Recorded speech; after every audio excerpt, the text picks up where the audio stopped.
এখন জ্বালানি এবং বিদ্যুৎ প্রতিমন্ত্রী যে লোকটা ইকবাল হাসান মাহমুদ টুকু, একটা নাস্তিক এবং ইসলাম বিদ্বেষী, আপাতমস্তক ইসলাম বিদ্বেষী। আপনি যদি বলেন উনি জামাত ইসলামী বিদ্বেষী, সর্বনাশ বীরের বিদ্বেষী, না, উনি ইসলাম বিদ্বেষী। ওনার বক্তব্য কালকে দেখেছি।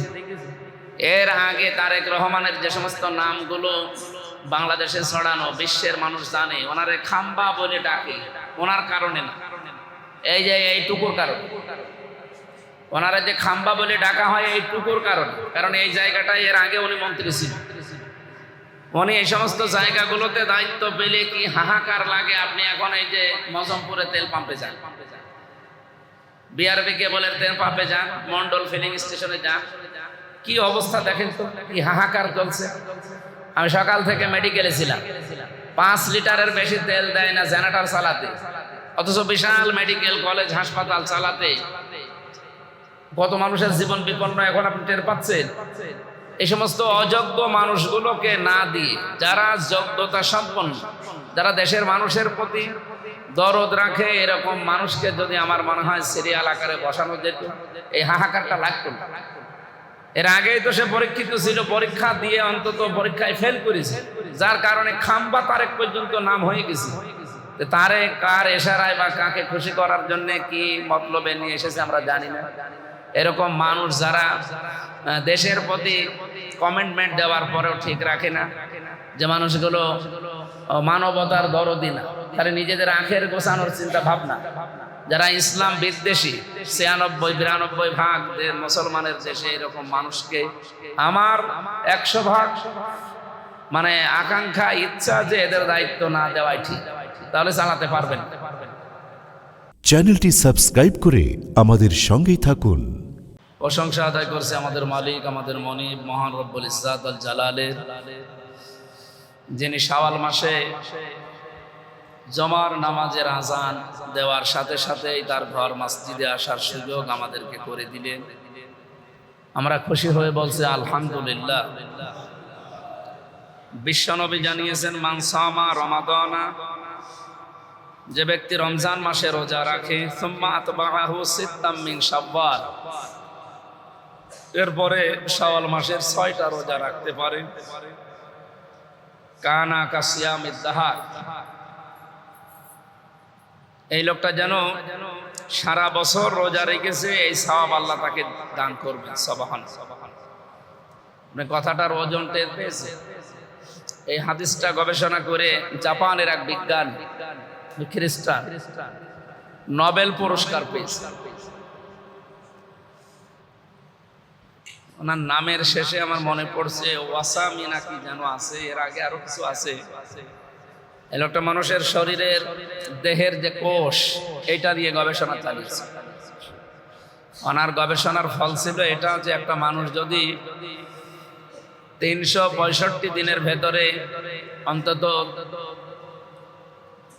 36 দিন, 365 দিনের ভেতরে যদি 36 দিন 12 থেকে 14 ঘন্টা না খেয়ে থাকতে পারে, তাহলে এই যে 11 মাস ধরে যে সমস্ত কোষগুলো তৈরি হয় যে খাবার গ্রহণ করার কারণে, এই ক্ষতিকারক কোষগুলো মারা যায়।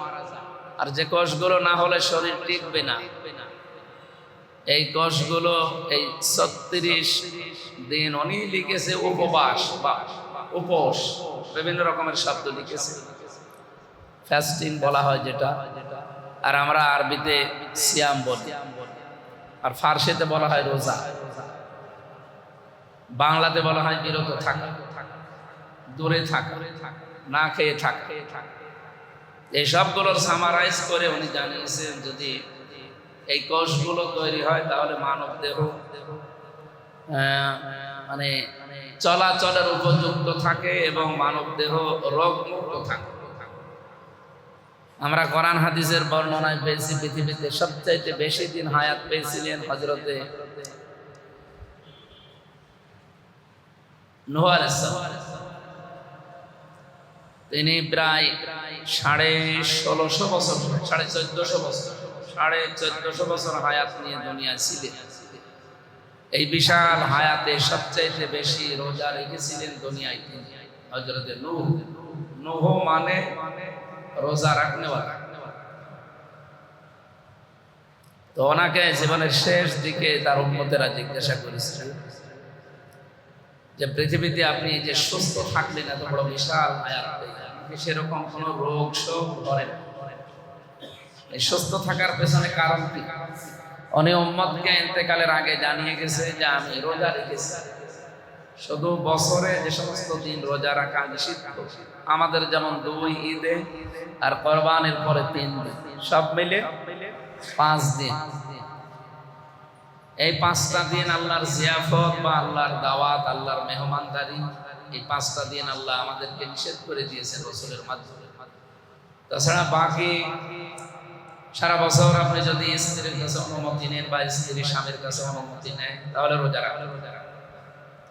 উনি সারাটা জীবনেই রোজার অবস্থায় ছিলেন, এ কারণে সবচাইতে বেশি সুস্থতার জীবন কাটিয়েছে।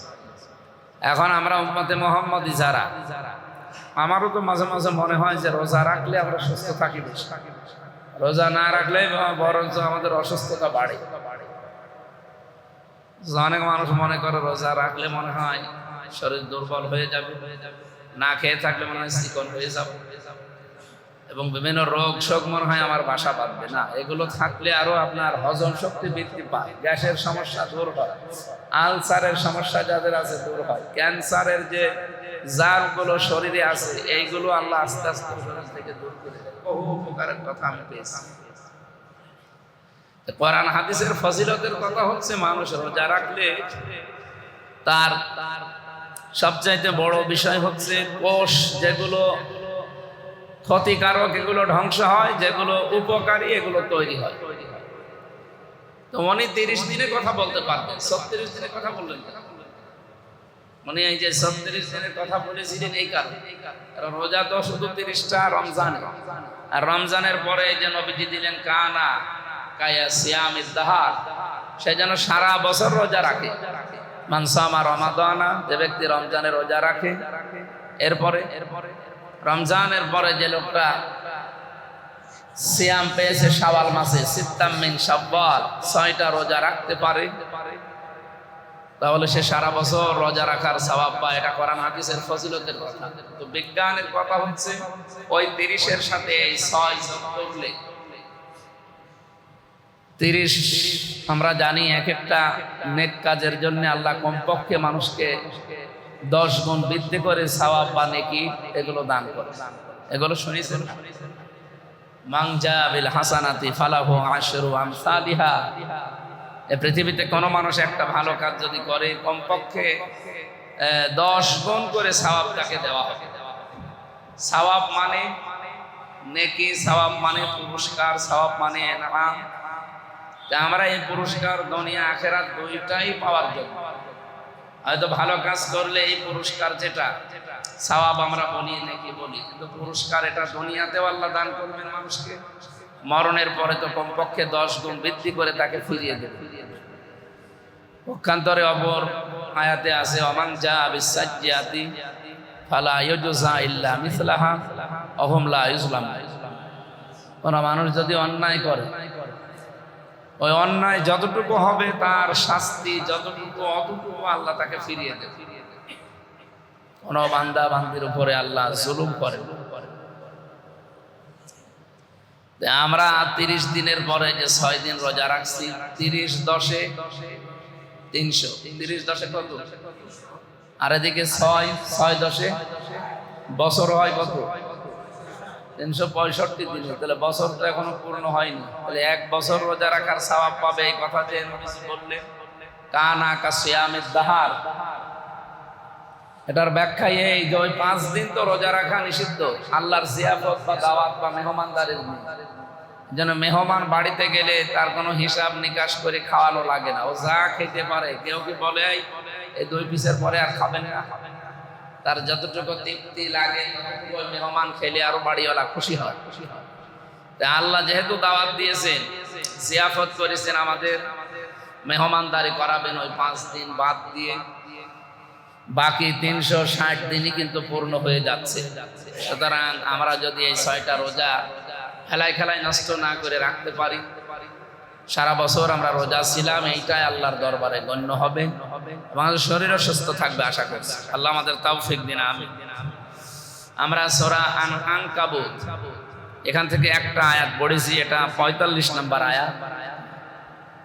যেহেতু মসজিদ, এটার আলোচনা মসজিদে আসলে অধিকাংশ আলোচনাগুলোই মসজিদ কেন্দ্রিক হওয়া দরকার।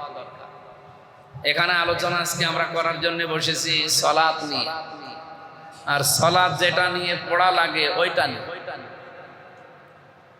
নামাজে যে 19টা কারণ আছে নামাজ নষ্ট হয়ে যাওয়ার, তার প্রথম নাম্বার কারণ হচ্ছে নামাজে কোরআন শরীফ অশুদ্ধ পড়া, নামাজে হাদিস শরীফ অশুদ্ধ পড়া, তাহলে নামাজ নষ্ট হয়ে যাবে এমন কথা কোরআন হাদিসে আছে? নেই। কিন্তু নামাজে কোরআন শরীফ যদি কেউ অশুদ্ধ পড়ে তাহলে তার নামাজ বাতিল। এই জন্য আজকের আলোচনায় দুইটা বিষয় আমরা নিয়ে এসেছি। এক নম্বরে নামাজ তো আছে, আর নামাজকে যেটা দিয়ে পড়া লাগে তার নাম আল্লাহর কোরআন। কোরআন বাদ দিয়ে পৃথিবীর অন্য কোনো কিতাব দিয়ে নামাজ পড়লে নামাজ হবে না। কেউ যদি নামাজের ভেতরে তাওরাত পড়ে নামাজ হবে তার এখন? ইনজিল পড়ে নামাজ হবে তার এখন? যদিও তাওরাত ইনজিল জাবুর এখন আর নেই, ওগুলো সব বিকৃত হয়ে গেছে। ওইটা দিয়েও যদি কেউ আদায় করে, কোরআনের সাথে আরো মোটা মোটা কিতাব আছে দুনিয়া, ওইটা দিয়ে কেউ পড়লে তারও নামাজ হবে না। নামাজ পড়তে হলে এই 6666 অথবা 6236 এই আয়াতগুলো আপনাকে পড়া লাগে, কিন্তু সিরিয়ালটা যেন ঠিক থাকে এটা আবার খেয়াল করা লাগে। সূরা কাউসার পড়ার পরে কেউ যদি সূরা মাউন পড়ে তাহলে তার নামাজ হবে, কিন্তু নামাজ মাকরুহ হবে। আমি কথা বোঝাতে পেরেছি? নামাজের ভেতরে সিরিয়াল মেনটেন করে সূরা ফাতিহার পরে সূরা বাকারা থেকে নাস পর্যন্ত আপনি সিরিয়াল মেনটেন করে পড়তে পারেন, কিন্তু যদি উল্টা করেন নামাজ হয়ে যাবে, মাকরুহ হবে।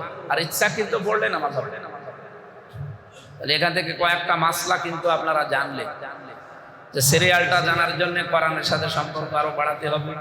আশা করছি আপনারা অন্তত যদি ওই রকম কিছু হতে নাও পারে, এই শেষের 10-15টা সূরা একটু আয়ত্ত করে নেবেন আর সিরিয়াল করে পড়বেন। কেউ যদি সূরা লাহাব পড়ে প্রথম রাকাতে, দ্বিতীয় রাকাতে সূরা নসর পড়ে, নামাজ হয়ে যাবে অনিচ্ছাকৃত পড়লে, কিন্তু মাকরুহ হবে। আর ইচ্ছা করে যদি মাস্তানি করে পড়তে চান আপনার নামাজ বাতিল। সিরিয়াল মেনটেন না করলে পৃথিবীতে বহু বিপর্যয় হয়, এই সিস্টেম আমরা দেখেছি। এই বাংলাদেশে 17 বছর যারা দায়িত্বে ছিল, সরকারের বহু পদ পদবি বিভিন্ন চেয়ারে সিরিয়াল হিসাবে যাদের বসার কথা ছিল তাদেরকে না বসিয়ে সিরিয়াল মেনটেন করে অন্য কাউকে বসিয়েছে। এই জন্য সেই জায়গাটা পুরা নষ্ট হয়ে গেছে।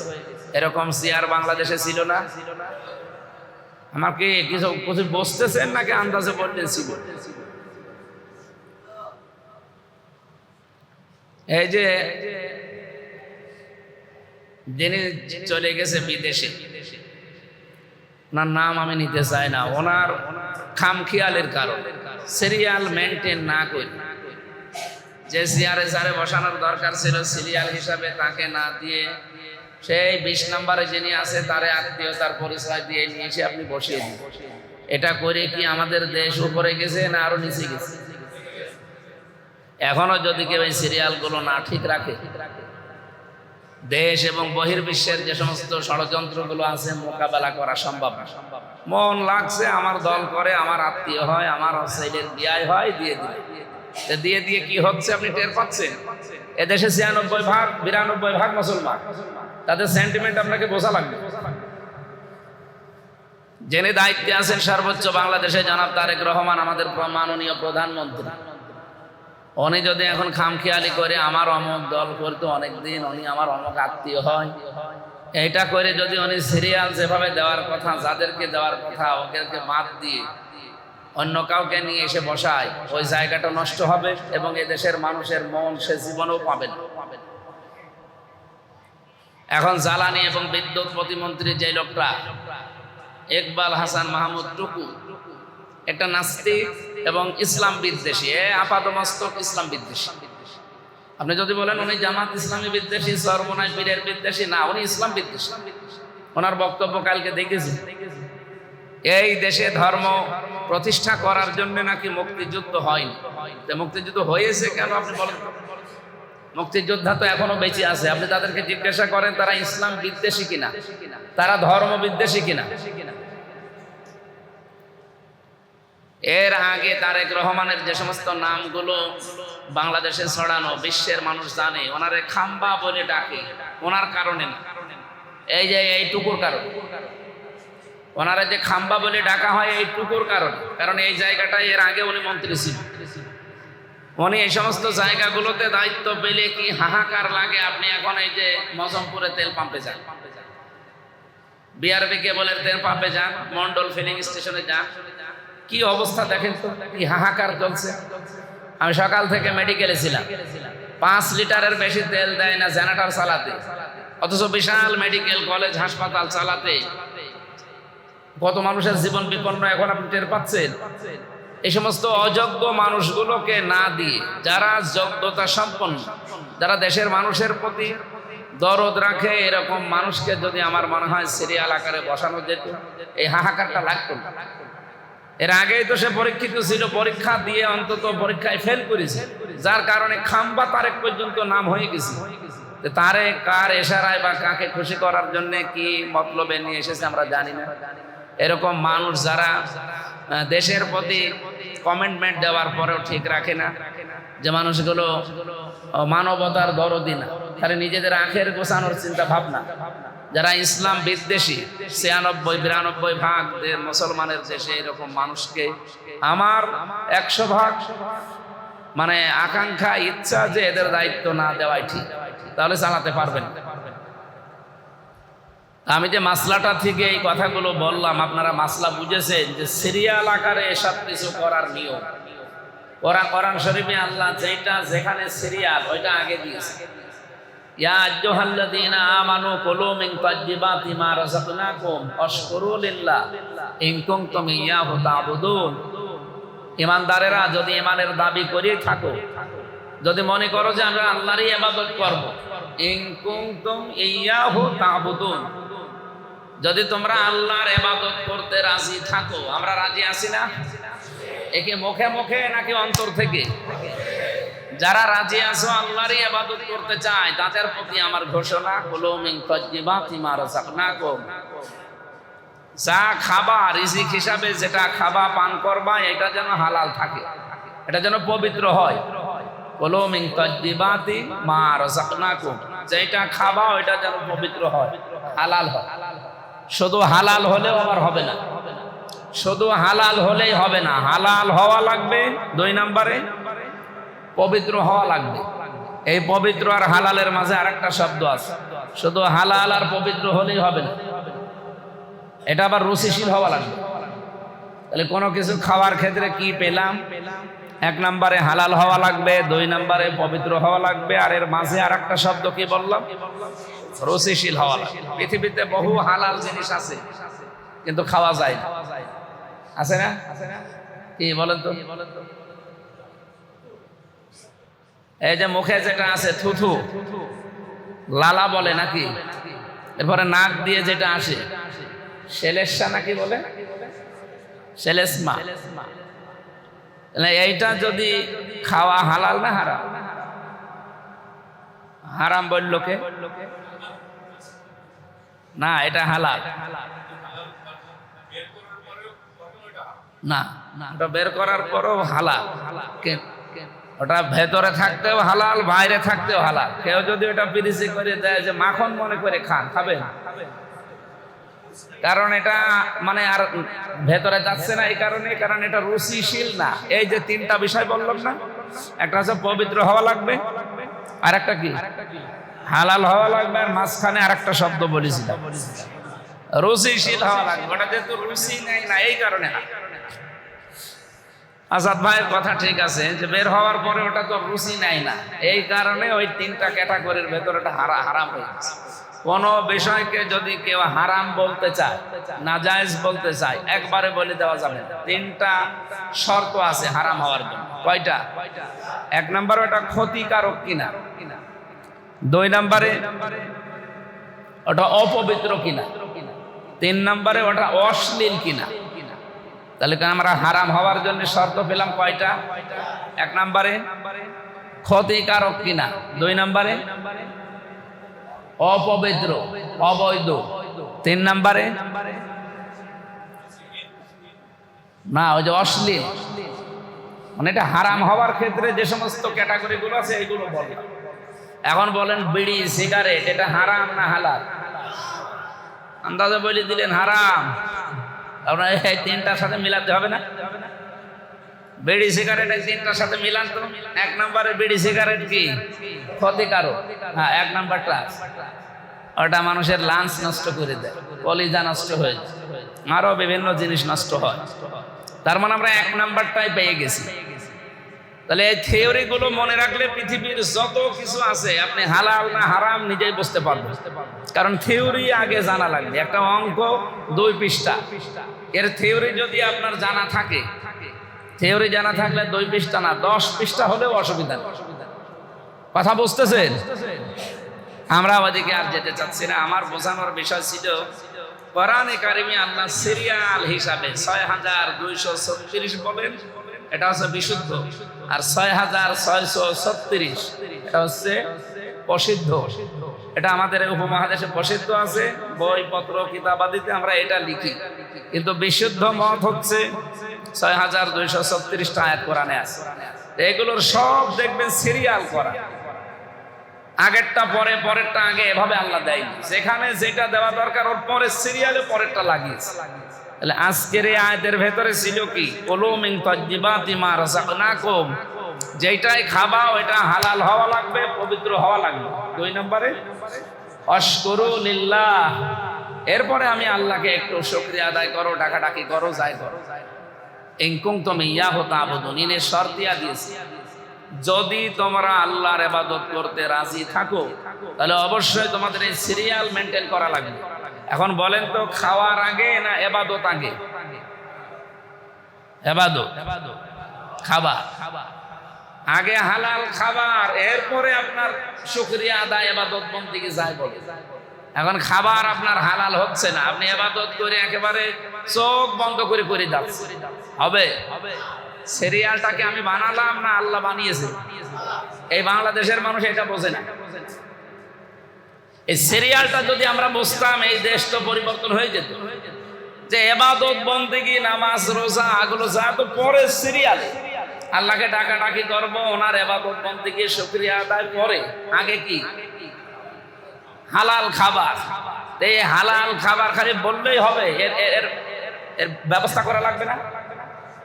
আপনি ব্যক্তিগত জীবন থেকে আন্তর্জাতিক জীবন পর্যন্ত এই যে চালান, যে সমস্ত জায়গায় হালাল খাবার তৈরি করার যে জায়গাগুলো আছে, এই জায়গাগুলো কি এখন ইসলামের হাতে আছে?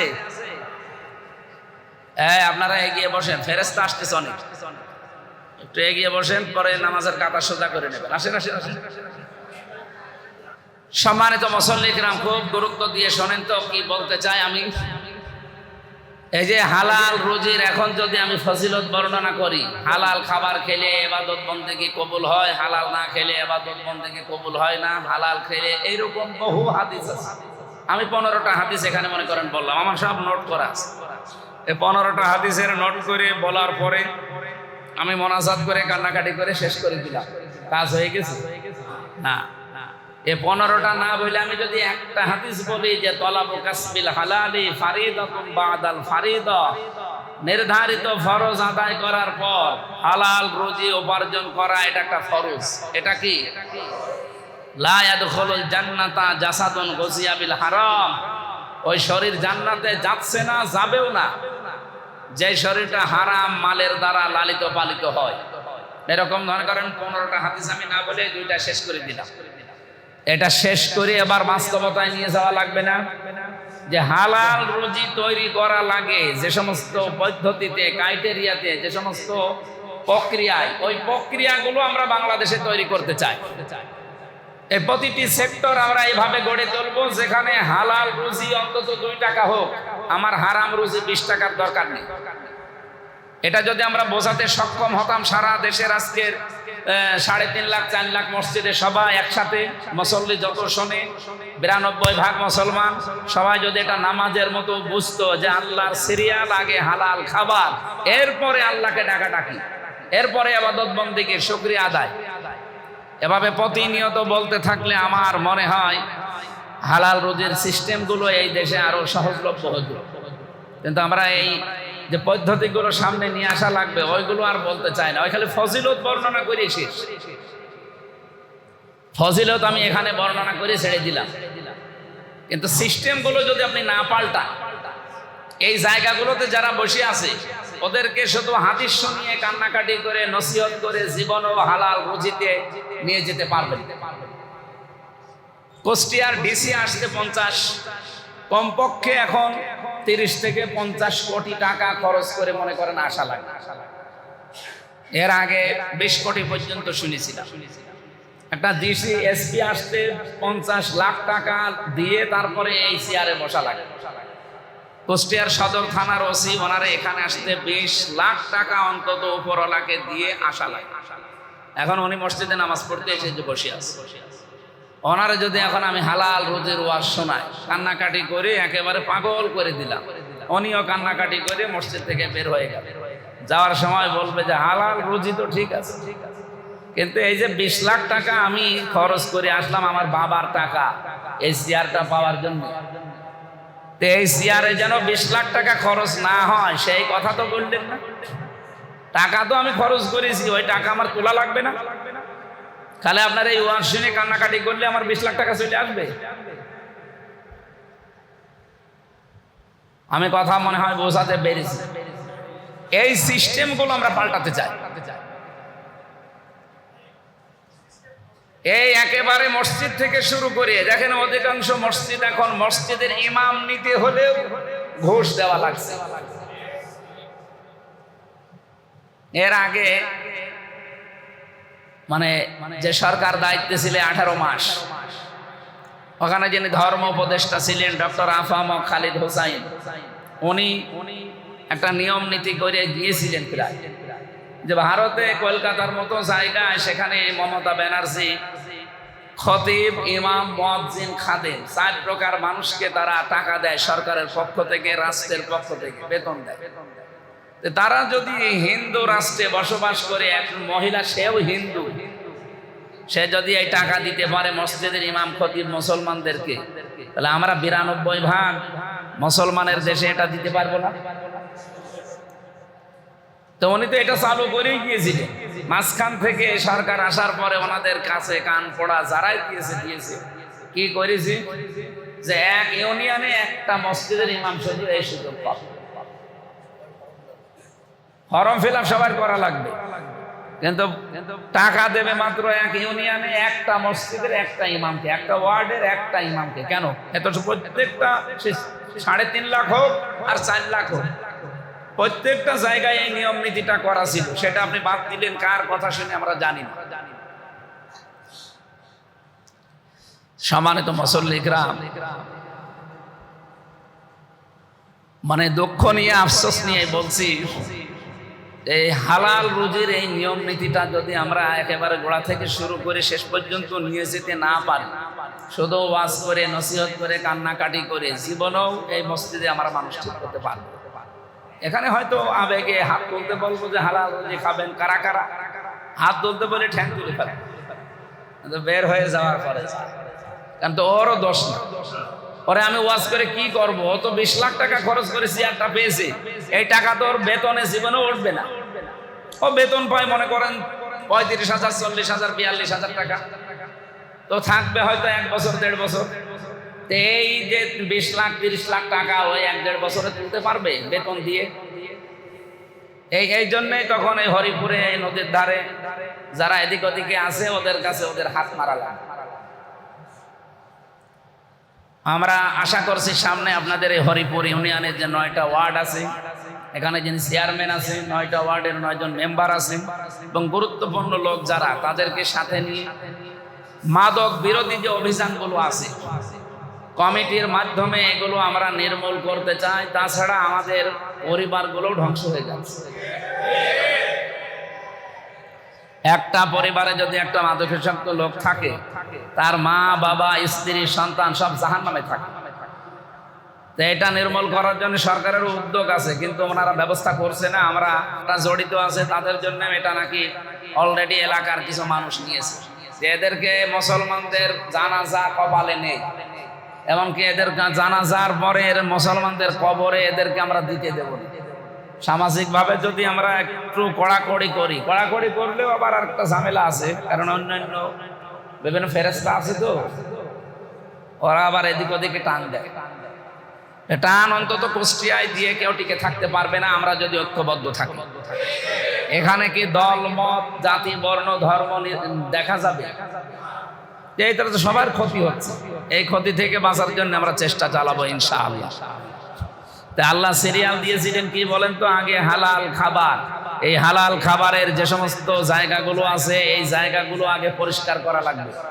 সুতরাং এই ডিসির কাছে, এসপির কাছে, টিওনর কাছে, ওসির কাছে এই এসআই হওয়ার জন্য যারা টাকা নেয়, অবশ্যই এর উপরে যারা আছে তারা নেই। কথা বলে না কেন? যারা এর উপরে আছে অবশ্যই তারা নেয়, হয় ডিআইজি নেয়, অ্যাডিশনাল ডিআইজি নেয়, অথবা রেঞ্জ ডিআইজি নেয়। এনাদের উপরে যারা, এরাই তো। অথবা এই মন্ত্রণালয়ে যারা আছে তারা, সে মন্ত্রী হোক, এমপি হোক আর সচিব হোক, এই খুব বেশি হলেও 8-10টা মানুষ। এই মানুষগুলোকে যখন একেবারে কান পড়া দিয়ে ভালোভাবে বোঝাতে পারতাম যে হালাল খাবার কিন্তু তৈরি করা লাগবে আগে, তারপরে নামাজ পড়েন, রোজা করেন, হজ করেন, যাই করেন, এটা আমরা বোঝাতে অক্ষম বা ওরা বুঝতেও অক্ষম। আমরা যাই হোক যেভাবে হয়তো হালকা পাতলা বোঝানোর চেষ্টা করি, ওরা শুনবেন। সেই ছাগলকে যদি আপনি সারাদিন বলবেন যে এটা আমার আর এটা আমার পাশের প্রতিবেশীর জমি, ফসল যদি খাওয়াই লাগে তে আমারটা খাবি, এটা যেন মুখ দিবেন। ওরে আপনি একেবারে দুই কান ধরে আচ্ছা করে ওয়াজ করে ছেড়ে দিলেন, ও কি শুনবে? ও যে আপনারটাও যা মনে করে ও প্রতিবেশীরটাও তাই মনে করে।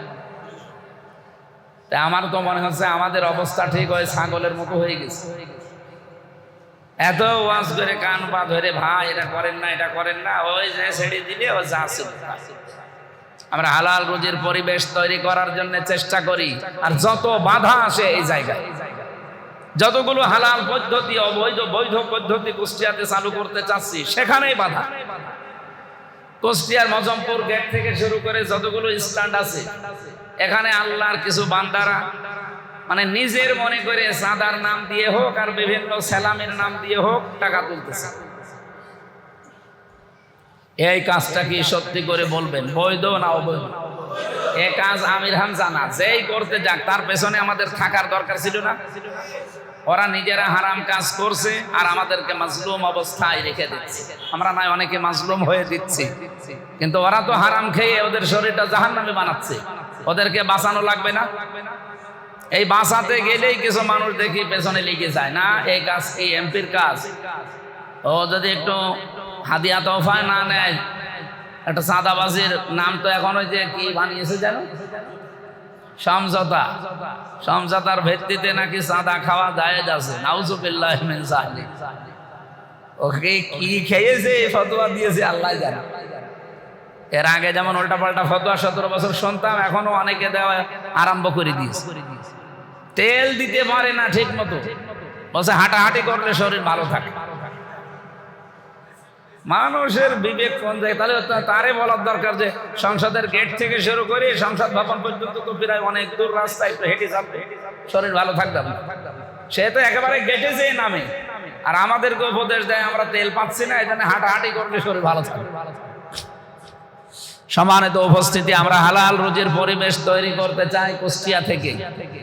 কোনো অফিস আদালত অন্তত যেন ঘুষ না থাকে। বারবার আমরা রেট দিতে চাই আপনাদের সাথে নিয়ে। যেখানে যেখানে দিচ্ছি কিছু বিরোধী বন্ধুরা আছে, তারা এসে এই সবল মারছে, না এই কাজ আপনার না। তাই আমার কোন কাজ সেটা বলেন। মাদকের একটা তালিকা করেছিলাম, বিশেষ করে কুষ্টিয়ার এই নদীর ধার দিয়ে, আমাদের এই উপারে না ওই উপারে 27 জনের, তার নির্ভরযোগ্য সূত্র দিলাম তালিকাটা। শুনলাম যে না, যারা তালিকা দিয়েছি এদের কাছে, যাদের কাছে তালিকা দিয়ে আসলাম এদের কাছে এরা মাল খায়। আমি এদের পেছনে লিখে করবো কি? যাদের কাছে বললাম যে এই মানুষগুলো একেবারে বলছে যে আমরা জানি, জানেন তাহলে কিছু করবেন, বলছে আপনি দোয়া করুন। তো দোয়া তো করছি, তো একটা তো ধরেন না। পরবর্তীতে ওই যে 27 জনের নাম দিয়েছি, তারা আমার বাড়ির নিচে এসে বলছে আমার নাম দিয়েছেন হুজুর, আমি তো আগেই জিনিসপত্র দিয়ে আসি। না, হচ্ছে না। সিস্টেম না পাল্টাতে পারলে এবাদত হবে না। এবাদতের কথা আল্লাহ এই জন্য সিরিয়ালে আগে দেয়নি, এবাদতের কথা দিয়েছেন পরে। অশকুরুলিল্লাহ কোরআনে পরে দিয়েছে। সিরিয়াল আমরা আগামীতে এই দেশে সিরিয়াল যেন ভঙ্গ না হয়। একটার পরে একটা আল্লাহ বদরের ময়দানেও ফেরেশতা পাঠিয়েছেন, সব একবারে না। কিভাবে? সিরিয়াল করি। ইদ তাস্তাগীসুনা রাব্বাকুম ফাস্তাজাবা লাকুম আন্নী মুমিদ্দুকুম বিআলফিম মিনাল মালাইকাতি মুরদিফিন। আমি 1000 ফেরেশতা পাঠিয়েছিলাম, সব একবারে না, সিরিয়াল করি। কিভাবে? বাই সিরিয়াল, একটার পরে একটা, যেন কাফেরেরা এবং শয়তান যেন দেখে আর তাদের ভেতরে কম্পন তৈরি হয়। আমরা সিরিয়ালটা মেনটেন করতে পারছি না সব জায়গায়। আল্লাহর কাছেও আমরা আশ্রয় চাচ্ছি, আর আপনাদের সাথে নিয়ে আগামীর সিরিয়াল আমরা পরিবার থেকে যতদূর আমাদের আয়ত্ত আছে আমরা ঠিক করতে চাই। আমার কথার অর্থ আপনারা অবশ্যই বুঝেছেন, আমার বিশ্বাস। বুঝেছেন তো নাকি আন্দাজে ঠিক বলছেন? ঠিক আছে, ঠিক আছে। আল্লাহ আমাদেরকে আয়াতটা মেনে চলার জন্য সুযোগ করে দেন, বলেন আমিন। আজকেও সিরিয়াল হিসাবে দুইটা কথা আছে। প্রথমে আল্লাহ আমাদের জানিয়েছেন উতলু মা উহিয়া ইলাইকা মিনাল কিতাব। হে নবী, আপনাকে আমি যে কিতাব দিলাম এই কিতাবটা আপনি তেলাওয়াত করেন, যা আপনার পথে আমি ওহির মাধ্যমে পাঠিয়েছি। আমরা এখানে মানে বোবা কালা যা আছে সব এক বাক্যেই বলতে পারবো, তার নাম কোরআন শরীফ। বলেন তো তার নাম কি? কোরআন। এখানে যে শব্দটা দিয়ে আল্লাহ আয়াত আরম্ভ করলেন, এই শব্দটা হচ্ছে উতলু। এটা আমরের সিগা, আদেশ সূচক শব্দ। কোরআন শরীফের ভেতরে কোরআন পড়ো এই ব্যাপারে কথা আছে 3 রকম। কোরআন পড়তে হবে এরকম শব্দ আছে কোরআনে কয় প্রকার বলেন তো? একটা আছে করা, ওই যে ইকরা, রাতালা, এই যে তাই উতলু। এরপরে করা, রাতালা, তার করা, রাতালা আর তালাওয়া। এই তালাওয়া থেকে উতলু, আর রাতালা থেকে ওই যে অরাত্তিলিল কোরআন তারতিলা। এই 3টা শব্দের আবিধানিক এবং পারিভাষিক যে অর্থগুলো এসে দাঁড়ায়, এগুলোর অর্থ হচ্ছে করা, রাতালা, তালাওয়া মানে বোঝা, পড়া, শুদ্ধ করা, আমল করা। তাহলে আল্লাহ আমাদেরকে কোরআন শরীফ দিয়ে যেটা প্রথমে পড়তে বললেন উতলু, এটা আপনি বাংলা ইংরেজি বইয়ের মতো শুধু পড়ে গেলেন না, এর নাম পড়া না, এর নাম তেলাওয়াত না, এর নাম রাতালা না। কোরআন শরীফ প্রথমেই পড়া লাগবে আপনাকে শুদ্ধ করে। ওয়ারাত্তিলিল কোরআনা তারতিলা। তোমরা কোরআন পড়তে গেলে তারতিলের সাথে স্পষ্টভাবে শুদ্ধ করে পড়ো। 2 নম্বরে শুধু পড়লেই হচ্ছে না, যদি আপনি হক আদায় করতে চান, আল্লাযীনা আতাইনাহুমুল কিতাবা ইয়াতলুনাহু হাক্কা তিলাওয়াতি। আমি আল্লাহ যাদেরকে কোরআন দিয়েছি, কিতাব দিয়েছি, তারা এর হক আদায় করে পড়ে। তাফসিরে মুফাসসিরিন ইকরাম লিখেছেন, কেউ হক আদায় করে পড়তে যদি চান 4টা শর্ত তাকে মানা লাগবে।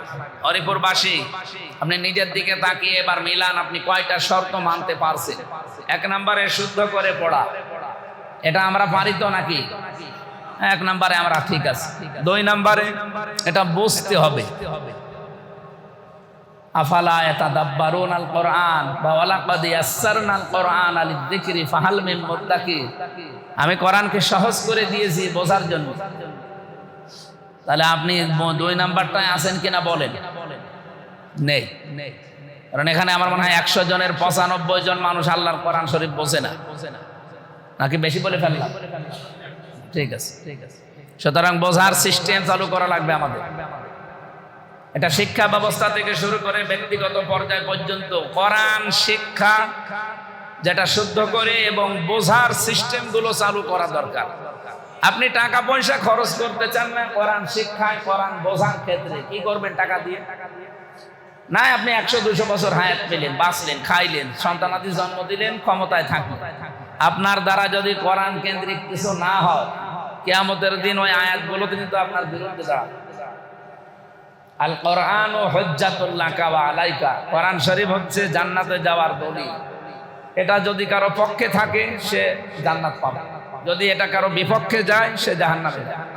এজন্য আহ্বান জানাবো মুসল্লি যারা আছেন, যেহেতু এই দেশে এখনো ইসলাম কায়েম হয়নি, কিন্তু আমাদের তো আল্লাহর দরবারে বাঁচা লাগবে, নাকি বাঁচা লাগবে না? এজন্য যার যতটুকু সমর্থ আছে কোরআন কেন্দ্রিক থাকার চেষ্টা করবে। হয় কোরআন শুদ্ধ করে পড়ার ব্যবস্থা করেন, কোরআন শেখার ব্যবস্থা করেন, কোরআন জানার ব্যবস্থা করেন, বোঝার ব্যবস্থা করেন, কোরআন কায়েমের ব্যবস্থা করেন। এই সমাজ যেন কোরআন দিয়ে চলে সেই ব্যবস্থা আপনি লেগে থাকে। কায়েম হোক না হোক ওটা আল্লাহর ব্যাপার, কিন্তু লেগে থাকতে হবে, এটা আমাদের ব্যাপার। তাহলে আমরা হক আদায় করে পড়তে চাইলে শুদ্ধ করে পড়া লাগবে। আপনার শরীরের শক্তি, সামর্থ্য, মেধা, যোগ্যতা, টাকা পয়সা, ক্ষমতা কি কোরআন শুদ্ধ করে পড়ার পেছনে ব্যয় হয়? মাওলানা হাফিজুর রহমান আপনাদের ইমাম খতিব, উনি একটা মাদ্রাসা ভাঙ্গাচোরা বানিয়েছে, এখানে শুদ্ধ করে পড়ার জন্য কিছু ওস্তাদও রেখে দিয়েছে। এলাকার সবাই কি ওনার উপরে সন্তুষ্ট? না। অথচ আপনি মুসলিম হিসাবে আপনার তো দায়িত্ব ছিল, কাজ তো শুধু একা না, এ কাজ তো আপনাদের সবার জন্য ফরজ ছিল তার পেছনে থাকা, নামাজ রোজার মতোই। কারণ আপনি হক আদায় করে কোরআন পড়তে চান, হক আদায় করে কোরআন তো আর আপনার ওই যে মন্দিরে গিয়ে পড়াবে না, অবশ্যই মাদ্রাসা, মক্তব, মসজিদ এরকম কেন্দ্রিক যাওয়া লাগবে। এরকম ব্যবস্থা যারা করে দিচ্ছে সেখানে আপনি থাকেন না, সেখানে আপনার মেধা, যোগ্যতা, সেখানে আপনার ক্ষমতা, আপনার টাকা পয়সা কিছুই খরচ হয় না। আপনি কি কোন জায়গায় খরচ করবেন বলেন? আপনি কি কিছু বুঝতেছেন কথা? আমি আশা করব আমরা সবাই যেন লেগে থাকতে পারি, শুধু ওনানটা না, যেখানে এরকম ব্যবস্থা পাবে যতটুকু আছে ওইটা নিয়ে ঝাঁপিয়ে পড়বে। 2 নাম্বারটা কি বলছিলাম, যেন বোঝার সিস্টেম থাকে। সেটা অন্যান্য বিষয়গুলো বোঝানোর জন্য সরকার যত উদ্যোগ নেয়, কোরআন হাদিস বোঝানোর জন্য অত উদ্যোগ বাংলাদেশে নেই। আপনি দেখেন ইবতেদায়ী, এটাকে বলে প্রাইমারি যত স্কুল আছে সবগুলোর বেতন আপনারা দেন নাকি? কে? 1 থেকে 5 পর্যন্ত সেখানে পড়ায়, ওই একই পড়া তো ইবতেদায়ী মাদ্রাসায় পড়ায়, আরো বেশি পড়ায় সেখানে কোরআন হাদিস যোগ করি। কিন্তু সেখানকার বেতনগুলো কি আপনারা দেন না সরকার দেয়? এ বিষয়টা আমরা সংসদে তুলব ইনশাআল্লাহ।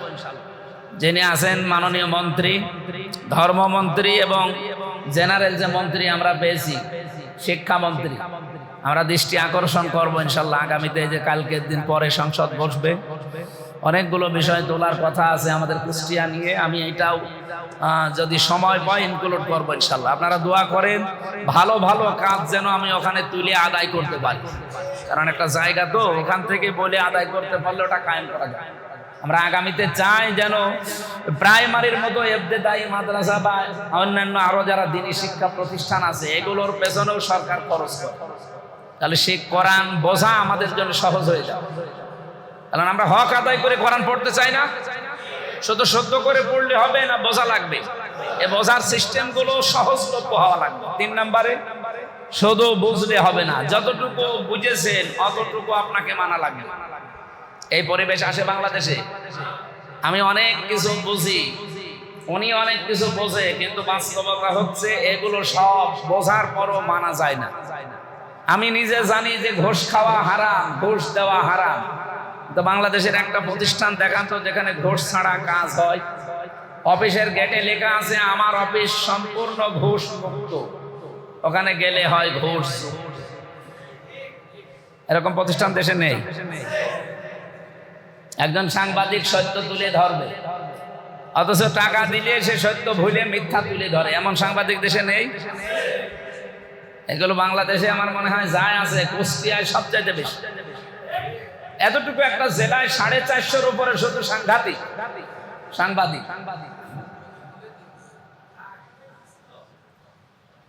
এরা সত্য তুলে ধরা দূরের কথা, টাকা দিলে সত্য পুরো উল্টিয়ে মিথ্যা তুলে ধরে। আর সবচাইতে বড় বদভ্যাস এই সাংবাদিক নামে, আমি এদেরকে কলঙ্ক বলি, সবাই না, এ কয়েকটা হাতে গোনা। এরা মানুষের চরিত্র ধ্বংস করার জন্য, এখান থেকে কোনো মাল টাকা পয়সা কামানোর জন্য অবৈধভাবে এরা এমন কোন হীন কাজ নেই করে। এমনকি একটা মানুষকে কালার করতে তার উপরে বানানো দোষ দিয়ে তাকে সমাজের সামনে কালার করে দেয়। সবচেয়ে বেশি এই প্রচার মাধ্যম। আমি কি একটু বেশি বললাম? কুষ্টিয়াতে এটা সবচেয়ে বেশি হয়। আর সাংবাদিক এখানে যে কয়জন আছেন আপনাদের মুখ দেখছি কালো হয়ে গেল, আপনি একটু হাসেন না কেন?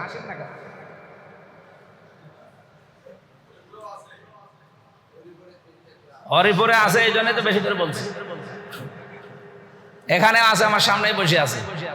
আপনাকে দাঁড় করাবো নাকি? এখানে মিডিয়া আছে, সারা বাংলাদেশে আপনাকে দেখো যে আপনি আল্লাহর ওলি, নামাজ পড়তে এসেছে। আপনার নাম একটা মানুষের উপরে কলঙ্কের দাগ চাপিয়ে দিয়ে তারা কালার করে দিলেন, অথচ বিষয়টা সে জানেই না। আপনার কিয়ামত পর্যন্ত হায়াত পেলে নামাজ পড়লো নামাজ হবে না। যে সমস্ত মানে প্রচার মাধ্যমগুলো আছেন, আপনারা নিজেদেরকে কন্ট্রোল করবেন। আর এত সাংবাদিক আমার মনে হয় কুষ্টিয়া দরকার নেই, কারণ সারা বাংলাদেশ তো আমি ঘুরি, এত নেই। অন্যান্য জেলায় হয়তো 50টা, 60টা, 100টা, 150টা আছে, আর এখানে 450-এর উপরে। এই জেলা কি খুব বড় জেলা? এটা পাবনার চাইতেও ছোট। এই কাজগুলো করে আমি যেটা বোঝাতে চাচ্ছিলাম যে কোরআনে কারীম শুধু আমরা মানে বোঝা পর্যন্ত অনেকে শেষ করে দিয়েছি, কিন্তু এটা যে মানা লাগবে সব জায়গায়, সেই সিস্টেম বাংলাদেশে নেই। এইটাই আমরা করতে চাচ্ছিলাম। একেবারে সব জায়গায় আমরা কোরআন কেন্দ্রিক জীবন যাপন করতে চাই, তাহলে সবাই জুলুম মুক্ত থাকতে পারবো। চাঁদা দেওয়া লাগবে না, অফিসগুলো হবে জনবান্ধব, যেখানে মানুষ গেলে আরো আশার আলো পাবে, আশার সঞ্চার হবে। আর থানায় গেলে এখন গা সমসম করে, না জানি আবার কোন পানি কোন দিকে গড়িয়ে আমারে ঢুকিয়ে দেয়। এরকম থানা বাংলাদেশে নেই। আমি চেয়েছিলাম 100 দিনের ভেতরে আমার কুষ্টিয়ার যত প্রতিষ্ঠান আছে এগুলো মানুষের কাছাকাছি নিয়ে আসবে, কিন্তু পারছি না। ওই যে বললাম, যেখানে যেখানে হাত দিচ্ছি সব জায়গায় ঝামেলা। কুষ্টিয়া সদর হাসপাতাল নিয়ে যত কমপ্লেন আমার কাছে, বিশেষ করে ওখানের 1 নাম্বার 2 নাম্বার, 1 নাম্বারটা বাদ দিয়ে 2 আর 3 নাম্বারে যিনি আছেন তারই নিয়ে আমি নাম নিলাম না। আজকে এই শপথ নেওয়ার পর থেকে আজকের এই 27 তারিখ পর্যন্ত কমপক্ষে 100টা কমপ্লেন তার নাম, তার ভেতরে প্রমাণিতই কমপক্ষে 70টা। বাকিগুলো আমি এগুলো অত খতিয়ে দেখিনি। আমি অলরেডি উপরে জানিয়েছি যে এরকম মানুষ থাকলে এটা দাঁড়াবে না। ওখানে 250টা বেড আছে, 250টা বালিশ বরাদ্দ হয় প্রতি বছরে মনে করে, অথচ বালিশগুলো 250 বালিশের 100 বালিশও ব্যবহার হয় না। বাকি বালিশগুলো হয় কোনো জায়গায় গুদামে আটকানো আছে, অথবা আল্লাহর ওলিরা বালিশও খেয়ে ফেলেছে। অথচ এক একটা বালিশ মনে করেন কিনতে নাই কত 200 টাকা খরচ হয় একটা বালিশে। অথচ এর আগে আমরা দেখেছি একটা বালিশের কভার কিনতে, কমপক্ষে একটা কভার কিনতে নাকি 1.5 লাখ টাকা ছিল। অথচ বালিশ নাকি কি, এই সমস্ত ঔষধ আসে 250 মানুষের জন্য, সেই ঔষধগুলো সব আটক করে রেখে ওখান থেকে নিজেরা ঔষধ বিক্রি করে। এরকম জায়গা নেই, আছে আমাদের সদরে আছে। এরপরে আরো যে আনুষঙ্গিক বিষয়গুলো আছে, এখান থেকে বিভিন্ন কায়দায় টাকা পয়সা কালেকশন করে ওরা বলে যে এগুলো আমরা খাচ্ছি, ওই যে বিভিন্ন নাম দিই। বলেন তো, আমি উপরে দোকানের নাম লিখে দিলাম বিসমিল্লাহ মদের দোকান, হবে? ভেতরে তো মাল কি, মাল তো হারাম। উপরে যত বিসমিল্লাহ লেখেন, আপনি একটা আয়ার কাছে টাকা নেন প্রতি মাসে মাসে 3000। ওই আয়া আমারে বলছে, খালা, খালা বলে না, ওই রান্না করে, ওই খালার কাছে অথবা ঝাড়ু দেয়, ওর কাছে আপনার পার্সেন্টেজ প্রতি মাসে মাসে 3000 5000 টাকা। দেশে কি করবে? এরকম 100টা কমপ্লেনের 70টা অর্ডার প্রমাণিত। এইরকম মানুষগুলো সব জায়গায় বসে আছে, সিভিল সার্জন থেকে শুরু করে, মেডিকেল থেকে শুরু করে, সদর হাসপাতাল, ডিসি, এসপি, টিওনো, ওসি। বলে হুজুর নাম ধরলে ওরা আপনার শত্রু হয়ে যাবে। ওরা কি আমার বন্ধু? ওরা তো এমনি শত্রু আছে। কে বন্ধু হবে শত্রু হবে ওটা আমি কোনোদিন ভাবিও নাই, কোনোদিন ভাববো না। আমার কাজ হবে, যেহেতু দায়িত্ব পেয়েছি, সঠিকভাবে থাকা। বারবার তো বলে দিয়েছি আপনাদের যে 5 বছরে আমার 1টা টাকা বাড়বে না, তো ছাতা আমি ভয় পেয়ে করবো কি? যাদের এরকম বাড়ানোর চিন্তা ভাবনা ছিল, আমাকে এক ভাই বলছিল যে লোকটা প্রায় 21-22 বছর ইনভেস্ট করছে, এবার মনে করেছিল সে টাকাগুলো তুলবে, সে টাকাগুলো তুলতে পারে না, এই জন্য অনেকের মাথা কিন্তু খারাপ হয়ে গেছে। ওরা এই সমস্ত কাজগুলোকে মনে করে এটা একটা প্রতিষ্ঠান, টাকা কামাই করার মেশিন, এখানে যদি 20 কোটি টাকা খরচ করি 5 বছরে 100 কোটি টাকা তুলবো। এরকম রাজনীতিবিদ দেশে নেই, আমি নাম নিলাম না তাদের। ঘৃণা করে এই মানুষগুলোর চরিত্র দেখলে। আপনি এই জায়গাটাকে প্রতিষ্ঠানকে ব্যবসা প্রতিষ্ঠান বানাবেন কোন কারণে? রাজনীতি করতে হলে এটা মানুষের জন্য আসেন, নেমে আসেন। আমার মতো ঘোষণা দিয়ে লাগেন যে 5 বছরে আপনার 1 টাকা বাড়বে না, আমি আজকে দায়িত্ব ছেড়ে আপনাকে দেবো, নেন। আপনার তো দায়িত্ব দিলে 5 বছরে দেখা যাচ্ছে 100 কোটি টাকার মালিক হয়ে যাবে। আমার মনে হয় বেশি বলে ফেললাম, একটু বেশি হয়ে গেছে। তারা আবার শুনলে বদদুয়া দেবে যে হুজুর মরুক। কালকে বাগেরহাটে আমির হামজা নামে একজনকে গুলি করে মেরে ফেলেছে, অনেকে মনে করছে আমি না, আমি এখনো বেঁচে আছি। তো বিভিন্ন রকমের জিনিস আসতেছে। সম্মানিত ভাইরা, আমরা আপনাদেরকে বাঁচাতে চাই, সময় অনেক হয়ে গেছে। আমরা সিরিয়াল হিসাবে যেতে চাচ্ছিলাম। 4 নম্বরে শুধু মানলে হবে না, এটা যেন মানুষ মানতে পারে সেই ব্যবস্থা করা লাগবে। আজ জমি জায়গা যেখানে রেস্ট্রি হয়, অফিসে যাওয়া যাচ্ছে না। অনেকে বলছে ওখানে একটু যাওয়া লাগবে, আমি কয়েকদিন পরে যাব।